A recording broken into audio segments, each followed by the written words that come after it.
यूसुफ। खबर शामिल करते हैं घड़ी हसन से। हमारे रिपोर्टर सज्जाद कुनरानी के मुताबिक वफाकी वजीर सरदार मोहम्मद मियां सोमरू के ठुल के मुख्तलिफ इलाके में दौरे। गांव सूबेदार खान खोसा में जफर खान खोसा की किसान के इंतकाल पर ताजियत की, जबकि टाउन घड़ी हसन में पाकिस्तान पीपल्स पार्टी के MPA डॉक्टर सोहराब खान सरकी की भाभी के इंतकाल पर ताजियत की। दूसरी जानिब जैकबाबाद जिला में सियासत में भारी अक्सरियत रखने वाले सरदार बशीर खान कटोहर के गांव अब्दुल करीम कटोहर में चाय पार्टी के मौका पर गुफ्तगू करते हुए कहा, जिला जैकबाबाद को पीपल्स पार्टी का मजबूत किला कहा जाता था, मगर जैकबाबाद की अवाम ने साबित करके दिखाया कि जैकबाबाद की अवाम में शऊर आ गया है और आने वाले बल्दियाती इलेक्शन भी पीपल्स पार्टी को जैकबाबाद जिला में शिकस्त नसीब होगी।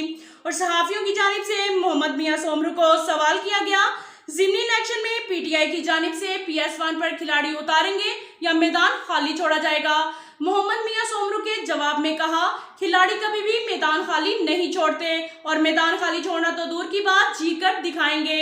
ऐसे मौके पर एशिया 41 न्यूज के नुमाइंदे ने एक और सवाल करते हुए कहा, एहसास कफालत के ठुल घड़ी हसन, करीम बख्श, बाहू खोसा, जैकबाबाद समेत पूरे जिला में कटौती की जा रही है। तो मोहम्मद मियां सोमरू ने कहा, कटौती करने वालों के खिलाफ पहले भी कार्रवाइयां की गई हैं और आगे भी इकदाम उठाए जाएंगे। दूसरी जानिब गांव अब्दुल करीम कटोहर के मकीनों ने बिजली, गैस, रोड, डिस्पेंसर समेत दीगर इंसानी सहूलियात न होने की शिकायत के अनबार लगा दिए और वफाकी वजीर मोहम्मद मियां सोमरू ने शिकायत नोट करते हुए कहा, इंशाल्लाह आप लोगों का भी मसला जल्द अज जल्द हल किया जाएगा। अब तक के लिए इतना ही काफी है। मिलते हैं अगले बुलेटिन में, हमारे साथ रहिएगा। अल्लाह हाफिज।